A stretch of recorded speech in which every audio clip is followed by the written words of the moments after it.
Hey, what up everybody? This is Stevie Breach coming to you here today, sitting in the same spot where I made the video earlier today about Seth Rollins' injury, taking him out for 6 to 8 months, and much like Randy Orton, he's going to be taken out of the foreseeable future of WWE. WWE is already in a tight spot where John Cena's not around, where he's taking some time off to go film a reality television show, maybe some sort of workout show. No real hard knocks things have been put out there for us to know what the show is actually going to be about. All we know is that it's with Fox, and that's what he's going to be doing until mid-December when he comes back to fight Del Rio at TLC. But WWE has a huge hole opened up right now, and they've said that their plans for Survivor Series is to have a tournament to crown a new champion, since Seth is not going to be around to defend his championship. Once Seth comes back, I'm sure he'll be put right back at the top of the card, and he'll have the normal heel storyline of he never lost his championship and that he wants to get a shot at it right away. And I think that honestly he does deserve it. But I was shouting out hallelujahs. My good buddy Pinko was tweeting all the way from Kansas. And the way that he put it, honestly, is probably one of the best ways to say this. That with this upcoming tournament for WWE to crown a new champion, this honestly is a clean slate for WWE. They can do anything in the world that they want to do right now. They could even go as far as to crown Alberto Del Rio the new WWE World Heavyweight Champion, and say that because he came from AAA, and he is a united world champion, and try and create some link between AAA and WWE, and say that they have the real world's champion, seeing how basically they have the Mexican champion and they have the American champion, and now this is it, and it would build to their storyline of the Mex America even more. Kevin Owens is a guy that easily could be shot up to being right into the main event. I think that Kevin Owens has a lot of talent, and I think that his storyline character is something that really could make a lot of money for WWE. I don't want to draw the conclusion that he is the next Stone Cold Steve Austin, because we've seen so many guys, even Dean Ambrose, not been able to live up to that sort of label. Dean Ambrose last year around Hell in the Cell was one of the most over guys in the world, and immediately out of Hell in the Cell he went into TLC against Bray Wyatt, and he just became this guy that nobody cared about, and was immediately into the background. You barely saw anybody picking Dean Ambrose to be the guy to win the Royal Rumble to go on to WrestleMania to fight Brock Lesnar. He just lost so much momentum in 1 month being in the wrong feud with the wrong guy. But Kevin Owens is a guy that I think people really could get behind. I think that people can see that he is a guy just like us. He has a family, he has dreams, and he wants more for his family, and he goes out and he fights to achieve them.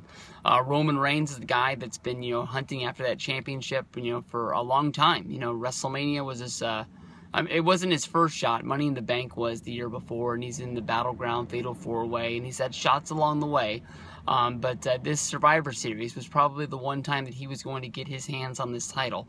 Now, are they going to do what they've done for years and have some sort of authority guy where they go out and they pick somebody, like maybe they could pick Cesaro, or they could pick, just anybody out there and just say this is the new guy, this is who Triple H and Stephanie are behind, or they can just go with, a plain Jane storyline of let's just see who the best competitor is that's out there.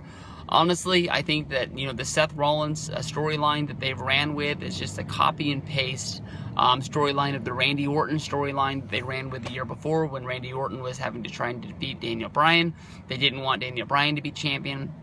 Seth Rollins was the guy that they were trying to keep the championship off of John Cena, and it never really made a whole lot of sense to me. And I've got two people. Well, one guy, he quit last week. My buddy Archie, who went to WrestleMania with me last year, he wasn't a big Seth Rollins fan, and as months went on, as Seth Rollins was champion, he said that he honestly was just losing a lot of steam with wrestling. He just wasn't connecting because he just didn't want to see a champion that kept on having to cheat and weasel his way out of it. And then even my boss, who I talk a little bit about wrestling with, every week that Rollins comes out with the championship, he says he just changes the channel because he's just over and done with it and they need to go in a different direction. So hopefully Triple H and Stephanie, they just stay out of it and we just see who the best competitor is out there.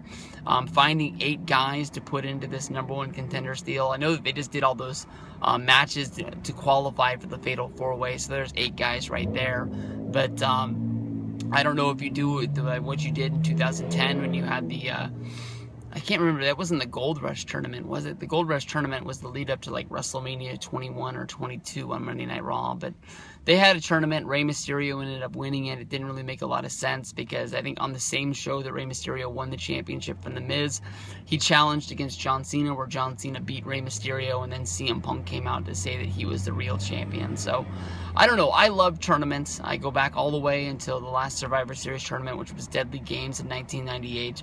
I think that honestly, when you go back and you watch that tournament, if you've never seen it, maybe stop right now, and that way you can go watch it and be surprised. But I think once the surprise is ruined for you, I don't think you can go back and you can have the same feel for it. When I watched it last year, I thought that it was a very good tournament. I still thought the surprise was very good, but you know what's coming. But as you're watching the tournament, there's so many twists and there's so many turns, as in Boss Man is the guy that's brought in to make sure that Stone Cold Steve Austin does not win the tournament. Mankind looks like the hand-picked guy to win the tournament from Shane and from Vince McMahon. They're trying to dress the guy up. They're trying not to make him look so grungy.